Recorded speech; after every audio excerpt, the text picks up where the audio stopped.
Hey, Marcus. How you doing? A tough start for you guys in the first half. Talk about the resiliency in the offense in the second half. What was the message at halftime? And just for you, were you disappointed in your first half? And how'd you do it? How'd you come back in the second half?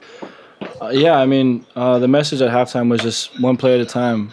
That's kind of what we live by around here. And, you said it best, the resiliency of these guys around me, to step up. And, even when, we were struggling, the defense did an awesome job in the first half of, holding a really good offense to, 14 points or something like that.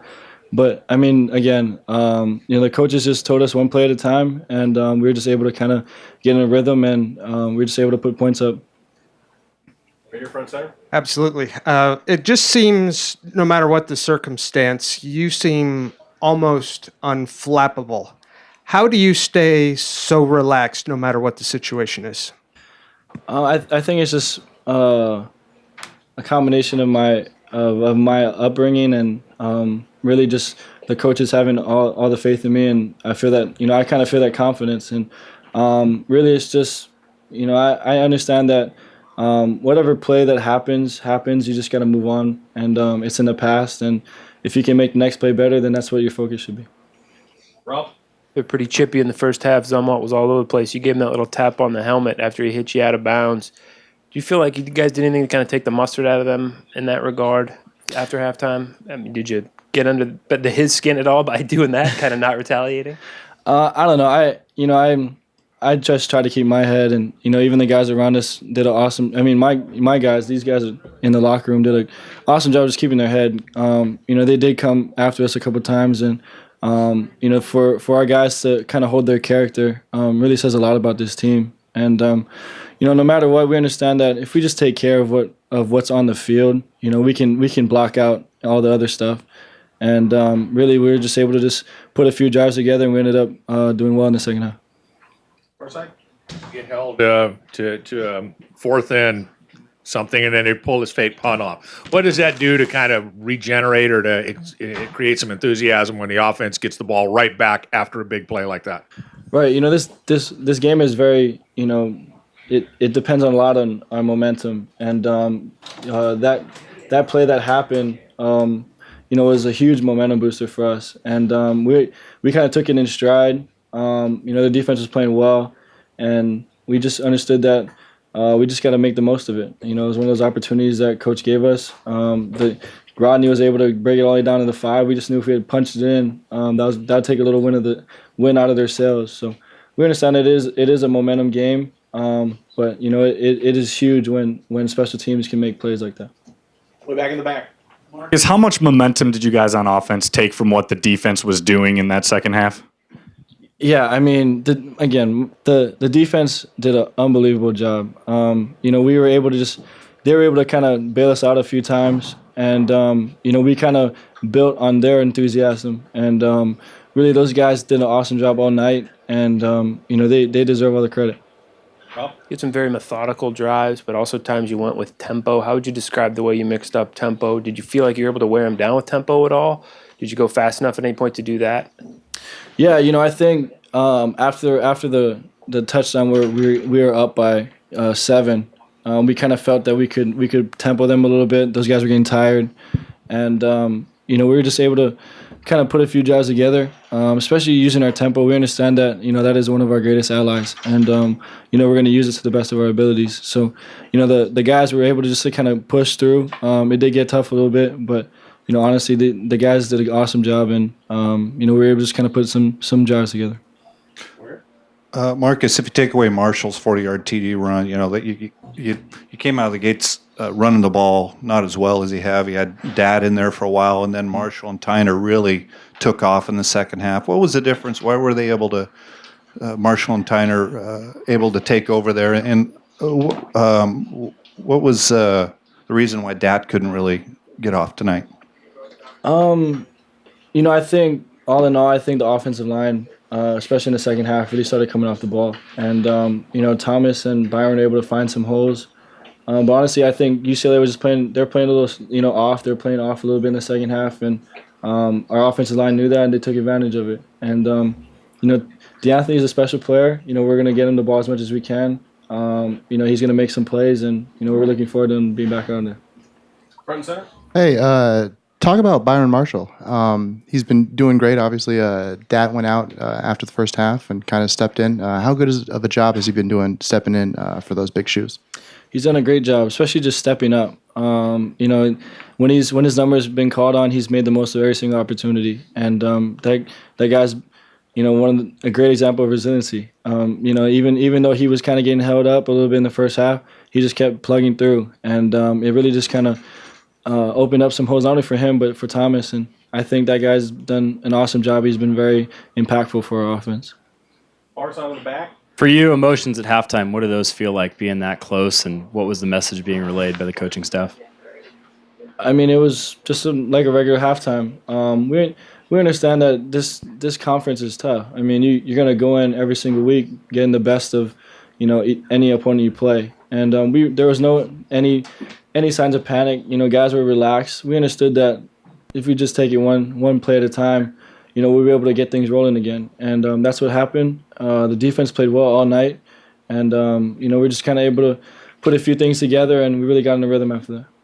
Right here. And Marcus, last week, you talked about that the 2 turnovers that you had and that you were going to focus this week on holding on to the ball. How do you feel like you played today? I felt that I did better in that regard. There was one time where I did get stripped from behind, and that's on me again. I got to be better with the ball placement, especially with, somebody like that who's going to come off the edge with a speed rush. We understand that he's going to come and try to go after the ball, so I got to be better in that regard. But I think, personally, I think I did a little better this week. Right here. Marcus, everybody's been anticipating the Oregon-Stanford game, although you guys certainly take it one game at a time. Mm-hmm. Have you seen Stanford? What are your thoughts on the game? And then can you reflect on last year's game, which clearly turned the course of last season for you guys? Right. We're gonna take it just like any other game. That's kind of been the MO around here. But watching them on tape, they're good on defense. They're gonna fly around and make plays. They got guys that really are athletic and can make some good plays. So we're gonna take this week, get healthy, and just focus up on doing the things that we need to do, the fundamentals again. And your question about last year, last year's in the past, and I'm doing my best, and everyone's the same way. We don't even want to talk about it. That's something that's in the past. We're focused on this year, and we're just gonna get ready and start on Monday.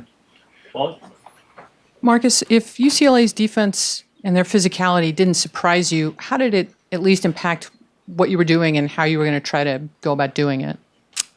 Yeah, they came out playing hard, and we kind of knew that was going to happen. We understand that those guys are good players, especially Anthony. I mean, he's one of those guys that's going to be playing on Sundays, and we understood that they're going to make their plays. We just had to just keep chipping away, and if we just take 5-6 yard chunks here and there, we understood that it was going to get us in a rhythm, and it really kind of showed in the second half because all those short 3-4 yard gains ended up turning into 20-40 yard gains, and it's really just again it's the credit to the guys in the locker room because they were the ones that were really just resilient in the fact that even though we were getting slowed down a little bit. They just kept pushing through, and we ended up just getting in rhythms and scoring. Back.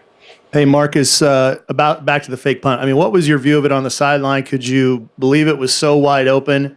And any truth to the rumor you're going to try to get Hardrick on offense for a few snaps? Hey, if he runs like that all the time, we need to get a little formation for him. But yeah, I mean, I was surprised myself. I think Ronnie had a deal where he saw a look and he took it. And again, that's a credit to the coaches, a credit to those guys. They were prepared in that regard.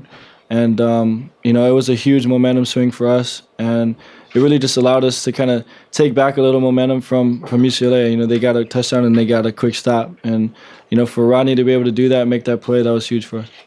Right here, and then Molly next. Yeah. Hronis Grasu said about a couple weeks ago that it's an honor to block for you. Talk a bit about the performance of your offensive line, and just how much credit do you give them for the success that you've had personally? I love those guys up front, man.